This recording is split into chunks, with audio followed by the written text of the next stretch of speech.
안녕하세요. 반갑습니다. 다양한 입시 관련된 이야기도 해보고 영어도 가르치고 있는 은호아빠입니다. 제가 평소에 정말 살레에 와닿는, 현실에 와닿는 그런 이야기들을 정말 많이 이야기를 하잖아요. 왜냐하면 저도 입시 관련된 유튜브 채널 엄청 많이 본다고 그랬잖아요. 전 진짜 웬만한 거 다 챙겨보는데 그런 채널들 볼 때마다 느껴지는 게 뭐냐면 이야기가 너무 거시적이야.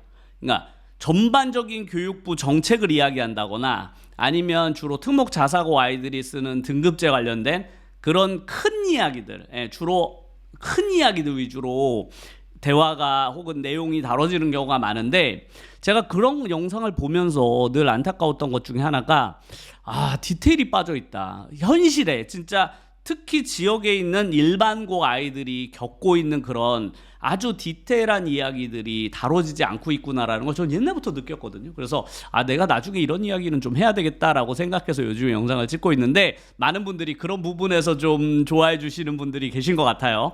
그래서 오늘 주제도 완전히 현실적인 이야기, 정말로 현장에서 오랫동안 완전 현장에서 몸을 담고 있지 않으면 절대 잘 모르는 이야기로 오늘 하나 해볼까 합니다. 그게 바로 뭐냐면, 이제 고등학교 1학년 아이들이 들어가서 이제 시험을 쳤잖아요. 이제 각자 등급이 나왔을 텐데, 지금쯤 좀 빠른 학교들은 고2학년도 이제 과목 선택을 해야 되는 시기가 점점 다가옵니다.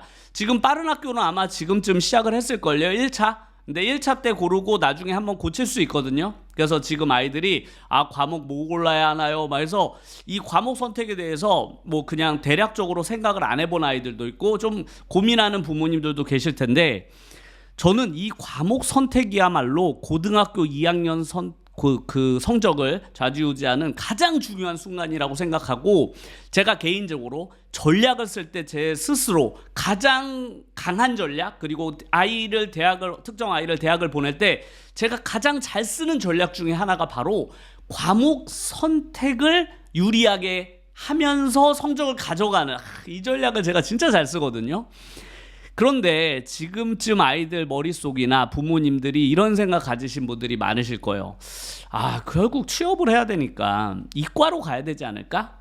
이과로 가야 된다면 물화생 골라야 된다던데, 이런 이야기 많이 듣지 않았어요? 물화생 혹은 물화생지, 과학 탐구 과목 잘해야 된다던데, 취업하려면 혹은 이과 가려면 그 과목을 꼭 선택해야 된다던데, 이런 이야기가 부모님과 학생들 사이에서 파다하게 퍼져 있을 거예요.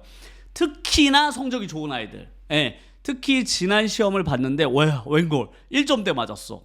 거의 올 1이나 아니면 한두 개 빼고 다 1을 맞은 아이들은 이제 과목 선택을 할 때 열이면 거의 10명 전부가 아닐까? 열이면 10명 전부 다 물화생지 중에 하나를 고르게 됩니다. 말 그대로 과탐을 선택하게 되는 거죠. 만약 1점대 아이가 과탐을 안 골랐다? 그럼 주변 분위기가 어떠냐? 너가 왜? 야, 1점대가 물화생지를 안 골라? 왜? 이런 반응이 대부분이에요. 너 이씨 미쳤어? 야, 너 성적에 물화생을 안 고르면 너 어떡하려고 그래? 막 이런 분위기. 부모님들도 마찬가지고. 그런데 저는 오히려 반대 전략을 주로 씁니다. 1점대 아이들한테 오히려 반대로 물화생을 피해서 사탐 전략을 제가 주로 써요. 왜 그런지 이야기로 하나하나 해드리도록 하겠습니다. 야, 사탐 고르면 그러면은 이과를 못 가는 거 아니야? 야, 사탐 고르면 요즘에 문과 가서 취업 못 하던데, 이런 이야기를 주로 걱정을 하실 거 아니에요? 그런데 제가 작년에 대학 보낸 아이들, 그리고 재작년에 대학 보낸 아이들도 전부 사탐을 골라서 이과로 대학을 갔습니다. 이 전략을 저는 늘 쓰는 거죠. 그러니까 선택 과목은 사탐인데 대학은 이과로 가는 거지. 이게 이제 과거부터 많이 싸우던 전략인데요. 저는 5등급 체제에서도 입시 전략에서 주요한 전략으로 활용한 셈입니다. 이게 왜 가능한지부터 일단 설명을 해드릴게요. 제가 평소 때 수능 최저 이야기를 정말 많이 하잖아요.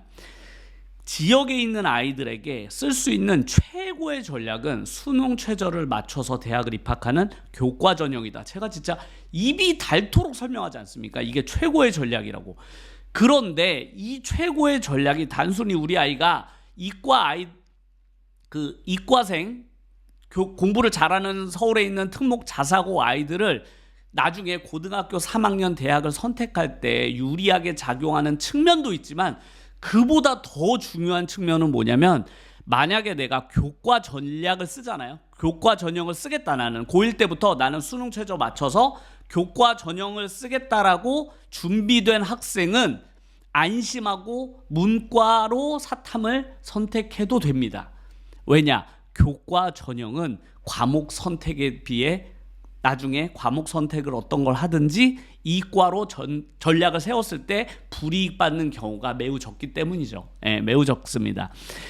그러니까 그 대부분의 학교, 우리 아이가 목표로 하는 최상의 학교, 서울 연고대 정도가 아니라면, 혹은 서성안의 특정 이과가 아니라면 대부분의 학교들, 인서울에 있는 대부분의 학교들은 교과 전형으로 쓸 때 내 교과 선택 과목이 무엇이든지 크게 신경 쓰지 않아도 돼요.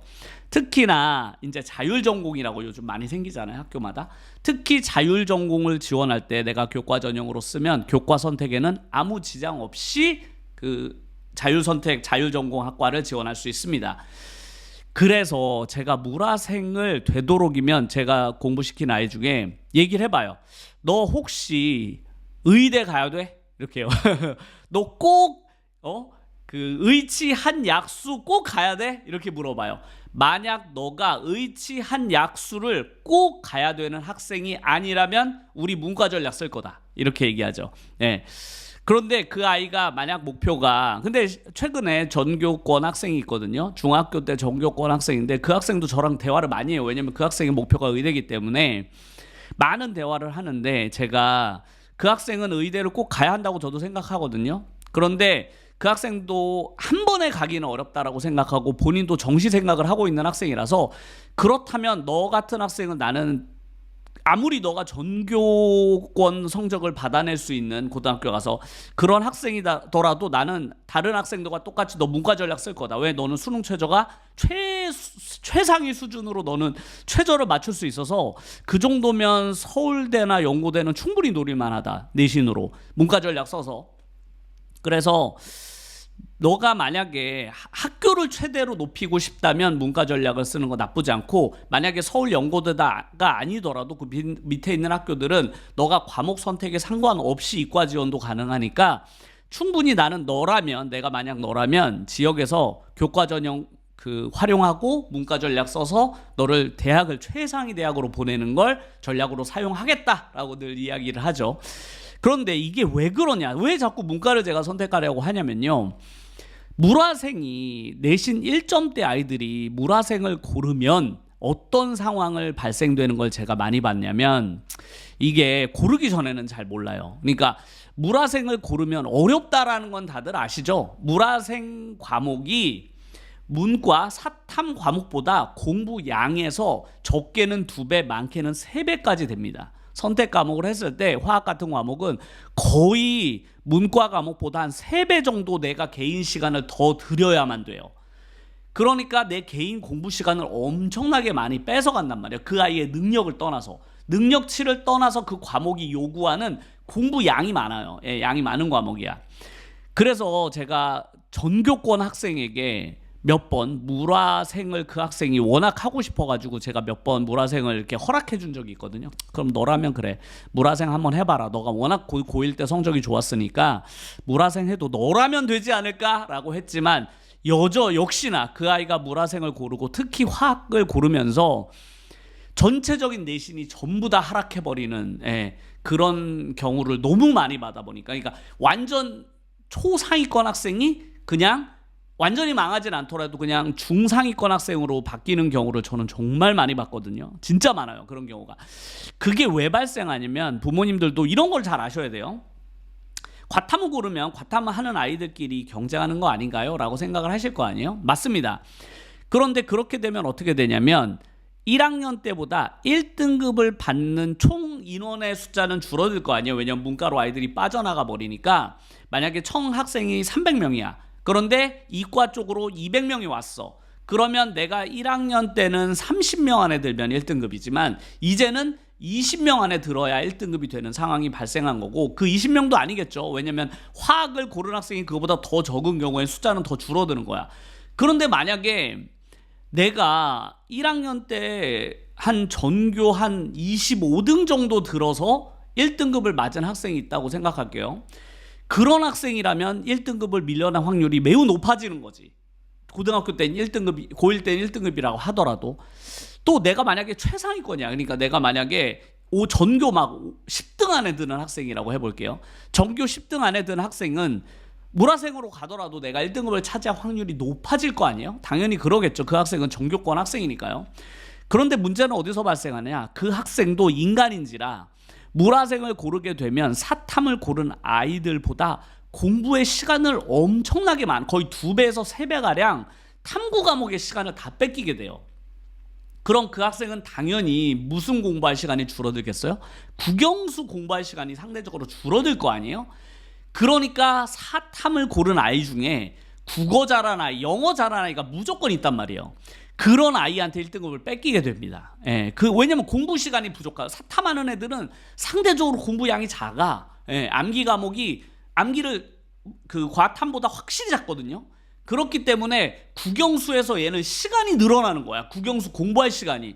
그러다 보니까 비슷한 능력이었는데 1학년 때는 걔랑 나랑 비슷한 실력이었는데 걔가 나보다 살짝 높았어. 등수가. 그런데 사탐을 고른 아이는 국영수 공부할 시간을 더 많이 확보한 거지. 왜? 걔가 화학이나 지구, 생명과학을 고르면서 확 줄어들거든요. 진짜로 이게 체감이 완전 달라. 그러니까 화학을 고른 아이들, 물화생 고른 아이들이 나중에 시험 기간 가보잖아요. 그럼 다른 과목을 안 하고 있어. 그냥 화학만 하고 있어. 화학만. 왜? 화학이 안 잡히거든. 어진간히 자기 고등학교 1학년 때 통합과학 하던 생각하고 골랐을 거거든요.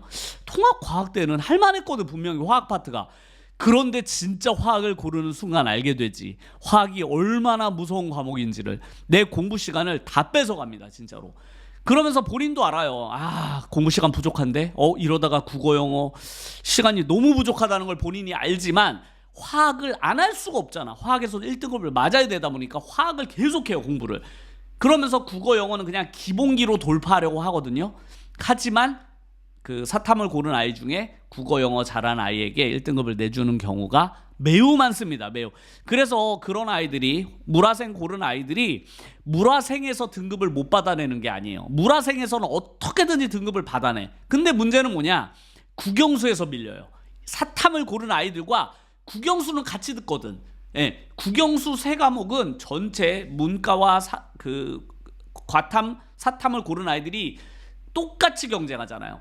그런데 이제 여기서 갈리는 거야. 과탐하고 사탐에서는 서로 갈리니까 사탐을 고른 애는 어떤 이익을 얻게 되냐면 자기가 늘 졌어. 예, 늘 졌던 아이들이 있을 거 아니야. 1학년 때. 걔 때문에 내가 등급이 2등급으로 밀렸단 말이야. 전교 30등 안에 못 들어갔어, 늘. 그런데 웬걸? 걔네들이 과탐으로 싹 다 빠져버렸네. 내 위에 있는 애들이 한 20명이 다 과탐으로 가버린 거야. 나는 공부를 열심히 더 한 게 아닌데 사탐을 선택하면서 어떻게 된 거야? 전교에서 내 위에 20명이 다 사라져버린 거지. 그러니까 내가 상위 10등이 돼버린 거야. 원래 전교 30등 밖이었는데 갑자기 가만히 있었는데 내가 가만히 있었을 뿐인데 전교 15등이 된 느낌? 네, 그렇게 되는 거죠. 그러니까 같은 학교인데 포지션이 달라진 거야. 2학년 때부터. 그리고 더 놀라운 건 뭐냐? 단순히 사탐에서만 내가 유리해진 게 아니라 국영수에서도 아까 말씀드렸듯이 국영수에서도 내가 늘 졌어. 쟤네들한테. 국영수에서 늘 내가 한 30위권 밖이었단 말이에요. 그래서 늘 2등급을 맞았는데 웬걸. 화학 고른 애들이 공부할 시간이 없나 봐. 걔네 맨날 학교 오면 화학만 공부하고 있어. 물리 공부하고 있어. 다른 공부를 못해. 나는 막 영어, 국어 공부할 때. 그래서 시험을 쳤더니 내가 1학년 때 내내 지던 아이보다 내가 국어 성적이 더 잘 나온 거죠. 이 두 가지 전략. 그러니까 사탐을 선택하면서 나보다 공부 잘한 아이를 만나지 않음으로써 얻는 이익, 그리고 국영수에서 내가 더 많은 공부할 시간을 얻는 이익, 이 두 가지 때문에 내가 고등학교 2학년 때 모조리 전 과목 1등급을 확보할 수 있는 아주 주요한 전략이 이것이 바로 사탐런입니다. 그 유명한 이게 사탐으로 가서 내신 등급을 확보하는 전략인 거죠. 제가 가장 많이 쓰는 전략이고 저희 아이들은 거의 대부분, 그러니까 특별히 본인이 원하지 않으면 저는 대부분 이렇게 하거든요. 그 이유는 아까 말씀드렸죠. 저와 함께 공부한 아이들은 대부분 교과 전형을 쓸 거기 때문에 그렇습니다. 예. 하지만 우리 아이가 학교에서 맨날 선생님들이 얘기하는 대로, 주변에 맨날 엄마들이 떠드는 대로 종합 전형만 머릿속에 있다. 그럼 어쩔 수 없어. 이 전략을 못 써요. 왜? 종합 전형은 과목 선택의 유불리가 발생하기 때문이죠. 그러니까 제가 항상 말씀드렸듯이 종합 전형만 생각하고 고등학교 입시 전략을 세우면 쓸 수 있는 전략이 너무 적어지는 거야. 그냥 남들 하듯이 다 해야지 내가 빈틈을 노리는 전략을 아예 못 써. 이런 전략을 못 쓴단 말이에요. 그러니까 제가 항상 수능을 초등학교, 중학교 때부터 준비해야 된다는 이유가 이거예요. 혹은 늦었더라도 고등학교 때 내가 수능을 준비해서 만약 내가 수능 최저를 맞출 수 있는 등급을 확보하게 된다면, 혹은 이번 6월 모의고사에서 내가 나중에 수능 최저를 쓸 수 있는 정도의 등급을 확보한 학생은 지금부터 선택 과목부터 다르게 전략을 쓸 수 있는 거예요. 그래서 내가 고1부터 들어갈 때부터 수능 점수를 받고 들어가야 된다는 게 중요한 게, 벌써 선택하잖아요. 고등학교 선택 과목 벌써 해야 되거든. 이제 고등학교 1학년 1학기가 아직 안 끝났는데 1차로 벌써 선택 과목 골라야 되는데, 당연히 수능 최저가 안 되는 아이들은 전부 과탐 고르겠지. 예. 그래서 주변에 아이들이 저한테 그러거든요. 제가 가만히 있으라고 해요. 조용히 있으라고. 너네들 분명히 너보다 공부 잘하고 반에서 이번에 1등급 나온 애들 전부 물화생 고르니까 너네 가만히 있으라고 그래요.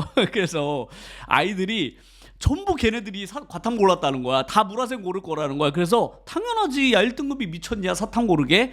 걔네들은 무조건 과탐 고를 거니까 너는 가만히 좀 있어. 알았지? 걔네 그쪽으로 빠져나가게. 너가 쓰는 전략을 언급도 하지 마. 언급도 하지 마. 가만히 있어. 그러면 걔네들이 알아서 물화생 쪽으로 빠져줄 것이고, 우리가 걔네를 피해서 1점대를 훨씬 더 고등학교 2학년 때 쉽게 확보할 수 있을 것이다. 그리고 우리는 고2 때 1등급을 확보해서 그 높은 내신을 가지고 교과 전형으로 이과로 갈 거야. 이렇게 제가 전략을 이야기를 늘 해줍니다. 그래서 저는 선택 과목 할 때 아이들하고 엄청 이야기 많이 해요. 그러니까 사탐도 과목이 많잖아요. 그 많은 사탐 중에 아이들의 성향을 정말 잘 디테일하게 판단해서 아주 신중하게 고릅니다. 한 과목도 그냥 못 고르게 해요. 절대로. 예. 그런데 지금 아마 고등학교 처음 들어간 부모님들은 진짜 말 그대로 그냥 남들이 고르는 대로 그냥 물 흐르는 대로 따라가는 경우가 진짜 너무 많고, 진짜 이게 고등학교를 다 망쳐버립니다. 예. 고등학교 내신, 그러니까 자기가 고른 과목이 뭘 공부하는지조차, 혹은 나중에 난이도가 나에게 어떻게 다가오는지조차 하나도 모르는 상태로 그냥 골라버리는 거야. 나중에 못 바꾸는데. 진짜로. 예, 너무 안타까워. 그러니까 나중에 그것 때문에 시험을 다 망치게 돼요. 고등학교 2학년 내신이 그냥 다 날아가는 거야. 예, 1점대 학생이 그냥 2점대로 다 내려앉아 버려요. 그래서 제가 아이들한테 선택 과목 할 때는 무조건 나한테 다 이야기해라. 그리고 나와 충분히 이야기하고, 제가 책도 미리 다 보여줘요. 고등학교 2학년 책을 전부 다 보여줍니다. 그리고 너가 실제로 한번 1단원을 풀어봐. 예. 혹은 내가 어렵다고 하는 과목들 있잖아요. 단원들 있잖아요. 화학 선택하는 애들한테는 너 진짜 화학 고르고 싶어? 그럼 화학 그 어려운 단원을 제가 직접 풀게 해요. 너가 이거 이 부분 풀어야 돼. 이거 한번 네가 직접 경험해보고 선택해. 그래서 제가 한번 풀어보거든요. 대부분 풀고 나서 이야기합니다. 저 화학은 안 고르는 게 좋을 것 같은데요. 이렇게. 네. 그래서 저 이 영상을 보고 있는 부모님들께 꼭 부탁드리고 싶은 게 그런 거예요. 그냥 남들이 고른다고 따라 고르면 안 돼요. 예. 그거 골라야 뭐 취업 잘 된다던데. 아니, 대학을 못 가는데 취업이 무슨 이야기야. 대학을 못 간다니까요. 대학을 못 가. 예. 그것 때문에 그냥 대학이 날아가는 경우로 제가 한두 번 본 게 아니야. 그래서 그 아이들한테 저도 그래요. 너가 만약에 진짜로 최상위권 학생에게도 그래요. 제가 아까 전교권 학생 있다고 그랬잖아요. 그 아이는 지금 중3인데 아마 고등학교 가면 전교 1, 2등 할 아이예요. 그럼 제가 그 학생에게 그렇게 얘기합니다.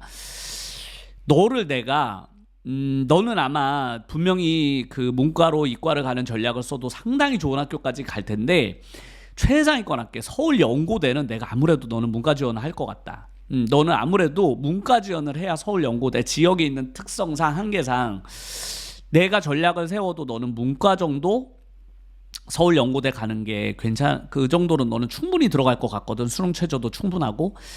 그러면 너가 문과라도 서울연고대 갈래라고 이야기를 해요. 그런데 대부분 학생들은 약간 갸우뚱해요. 왜냐하면 이과를 가고 싶은 욕심이 있는 거죠. 그런데 이렇게 얘기해요. 내가 이과 전략을 써봤는데 대학을 아예 못 들어가더라. 서울연고대를 들어가질 못해 아예. 그러면 차라리 이게 낫지 않겠어?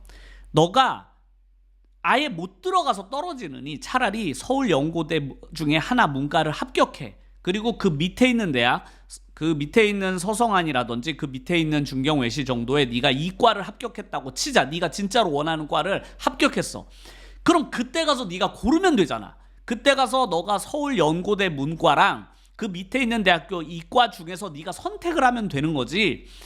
떨어져 버리면, 만약 서울연고대를 떨어져 버리면 선택지 자체가 없지 않냐. 그러니까 나는 너가 나중에 전략을 세울 때 일단은 서울연고대급은 문과를 쓰자. 그래서 너를 문과로 합격을 시켜 놓고서 나중에 합격을 해놓고 고민하는 게 나는 좋다고 본다. 이과는 너무 모험이다 라고 솔직하게 이야기를 해요. 그게 이제 타율이 높기 때문에 그렇죠. 예. 그래서 그런 전략을 저는 항상 쓰기 때문에 부모님들께서도 이과 가면 좋죠. 내가 이과를 선택해서 문화생을 선택해서 좋은 성적을 받아서 좋은 대학교로 가면 그게 최고 좋은 전략이죠. 그걸 누가 의심하겠어요. 그런데 제 경험상 그러니까 적당히 차이가 나면 괜찮아. 우리 아이가 문화생을 골랐을 경우와 그 사탐을 골랐을 경우 성적이 약간 차이 나더라. 약간 떨어지더라라고 하면 문화생을 고르라고 하지 내가. 그런데 약간이 아닙니다. 약간 떨어지는 게 아니라 상당히 많이 떨어져요. 상당히 많이 떨어져서 자기가 갈 수 있는 대학교가 한 등급 내려가는 게 아니야. 2등급을 내려야 돼. 그러면 과연 그게 과탐을 고른 과연 이익이 있냐는 거야. 대학이 2등급이나 내려왔는데 차라리 그렇게 되느니 사탐을 고르고 나중에 최저를 맞춰서 쓰는 전략이 훨씬 좋지 않을까? 저는 그런 생각을 아주 옛날부터 했고 저는 그 전략을 지금도 쓰고 있어서 이번에 저한테 배우는 거의 대부분의 학생들 거의 이번엔 한 명도 예외가 없는 것 같은데 한 명도 예외 없이 전부 사탐을 선택하기로 거의 다 확정을 지었습니다. 근데 그게 왜 가능할까요? 수능 최저가 되니까. 저랑 함께 공부하면 수능 최저를 맞출 수 있다는 본인들의 자신감 때문인 거예요. 당연히 수능 최저가 되니까 제가 그 전략을 쓰죠. 그러니까 지금 이 영상을 보시는 분들도 지역 근데 수능 최저 맞추기는 진짜 너무 힘들어라고 생각을 하시면 이런 좋은 전략을 아예 못 쓴다고요. 아예 못 써. 그러니까 부모님들께서 초등학교, 중학교 때 우리 아이와 어렸을 때부터 준비해야 되거든요. 제가 어저께 우리 아이와 저희 은우랑 어저께도 도서관 가서 하루 종일 거의 한 4시간 동안 국어 모의고사, 영어 모의고사를 풀었거든요. 그런 식으로 중학교 2학년부터 저는 꾸준히 이렇게 훈련을 시킨단 말이에요. 하지만 중학교 2학년 때 그걸 풀 수 있는 몸 상태는 만들어 놔야죠. 그렇게 몸 상태를 만들어 놓으면 중2 때부터 아이가 쉬운 버전의 수능은 충분히 풀 수 있거든요. 그래서 그때부터 한 2년 정도 훈련하면 고등학교 1학년 들어갔을 때 본인이 걸맞는, 그러니까 예를 들면 1등급이면 최소 5는 맞춰야지. 5는 맞춰야 되잖아요. 2합 5도 못 맞추면 어떡하냐고. 그래서 최소한 내가 2합 5 정도는 맞출 수 있도록 어렸을 때부터 준비를 잘 시키신다면 제가 오늘 말씀한 진짜 이거 어떻게 보면 서울의 학군지에서 진짜 이거 들으면 진짜 속 터질 일이야. 왜냐면 자기랑 똑같은 대학을 들어오는데 걔는 사탐하고 들어오는 거 아니야. 그래서 작년에 저희 학생 중에 한 명이 사탐만 고르고 과기대 AI 학과를 들어간 애가 있거든요. 무려 서울 과기대 AI 학과를 들어갔어요. 사탐만 골랐는데. 그래서 제가 그 아이가 대학 들어가서 저를 찾아왔길래 제가 그랬어요. 야, 너 고등학교 때 사탐 골라 들어갔다는 얘기 절대 하면 안 된다고. 걔네들한테 진짜 너 몰매 맞을 수도 있어. 그러니까 최대한 조용히 해라. 들어가서 너 적응하느라 힘들겠지만 아이들은 대학을 들어가잖아요. 그럼 어떻게든 적응을 해냅니다. 그 새로운 환경에 어떻게든 적응을 해내거든요. 그 정도 그 고등학교 때 1점대 아이들은 여기서 사탐을 했다고 해서 대학교 가서 적응을 아예 못하는 게 아니에요. 다 적응을 해냅니다. 그리고 얼마 전에 그 단국대 들어가는 아이도 제가 얘기를 해줬잖아요. 그 아이도 이과 갔어요. 그 아이도 저랑 사탐으로 전략을 짜서 교과 전형으로 단국대 이과를 들어간 아이죠. 그런데 다들 대학교에서 제가 물어보면 할만하대요. 물론 빡빡하죠. 물론 아이들이 잘하는데 그 사이에서 어떻게든 적응해냅니다. 어떻게든 적응을 해내니까요. 부모님들께서 무조건 등급이 높으면 물화생이다. 이 생각은 정말 진짜 너무 아이들이 그 물화생 때문에 전체 과목이 다 망가지는 경우가 진짜 많이 봤으니까요. 오히려 제가 생각하는 그 전략, 우리 아이에게 수능 최저를 만들어주고 사탐으로 탁 간 다음에 이과로 진학하는 요 전략을 솔직히 제가 지역에 있는 아이들한테 절대 얘기 못하고, 우리 동네에 있는 어떤 누구한테도 함부로 발설하지 못하게 해요. 왜냐? 그러면 또 누가 사탐 고를 거 아니야. 또 특히 같은 학교에 있는 다른 아이들한테 절대 얘기 못하게. 왜냐면 화학을 고르면 어떤 일이 발생하는지 절대로 얘기해주지 마라. 그 아이에게는 안타까운 일이지만 화학을 고르라고 해. 이렇게 하죠. 되도록 화학이 좋다고 널리 퍼뜨리렴. 야, 화학 안 고르면 대학 때 취업하기 어려울걸? 이렇게 얘기를 많이 퍼뜨려. 최대한 주변에 되도록이면 많이 퍼뜨려라. 저는 이렇게 전략을 세웁니다. 이게 참 그렇긴 한데 우리 아이들이 대학 가는 게 저는 중요하니까 그렇게 최대한 나보다 공부 잘하는 아이들을 화학 쪽으로 보내고 우리는 사탐으로 가는 이 전략을 근데 저희가 가라고 안 해도 알아서 다 가더라고요. 1점대 아이들은 전부 다 고릅니다. 그래서 우리는 그냥 가만히 있는 거지. 그 아이들이 다 고를 때까지 가만히 있고 나중에 얘기하는 거지. 난 사탐으로 갈 건데 이렇게. 그래서 부모님들께서 종합 전형만 깨신다면, 머릿속에 다 고등학교에 지금 종합 전형 얘기밖에 안 하거든. 진짜 미칠 것 같아 진짜로. 다 종합 전형. 그럼 이 전략을 아예 못 써. 그냥 다 남들 하는 대로 그냥 다 따라가야 돼요. 근데 내가 고등학교 1학년보다 뭔가 역전을 노릴 수도 있어야 되잖아요. 난 역전하고 싶은데 뭔가 역전을 하려면 이런 전략을 써야 된단 말이에요. 역전을 하려면 내 등급을 좀 끌어올리겠다 고2 때. 그럼 이런 전략을 써야 되는데 종합 전형으로 가잖아. 아예 못 써. 아예 못 써요. 왜냐면 그냥 걔들 가던 대로 나 따라가야 되잖아. 그러니까 항상 머릿속에는 다양한 전략, 제가 이런 전략으로 대학을 보내는 사람이지 않습니까? 이런 전략을 부모님들께서 잘 알고 계셔야만 우리 아이가 나중에 공부할 때 훨씬 더 큰 그 효과를 볼 수 있으니까요. 이런 내용에도 좀 귀를 기울여 주셨으면 좋겠다. 그래서 주변에 저희 지역처럼 이렇게 일반고가 많은 지역 부모님들께 세상에 이런 전략을 세우는 사람도 있더라. 이거 어떻게 보면 이거 공개하면 안 되는 전략 같은 건데 이런 거 막 그냥 유튜브에 이야기하는 사람도 있더라라고 많이 소문내 주셨으면 감사드리겠습니다. 그럼 다음 영상에서 더 좋은 내용을 가지고 찾아뵙도록 하겠습니다.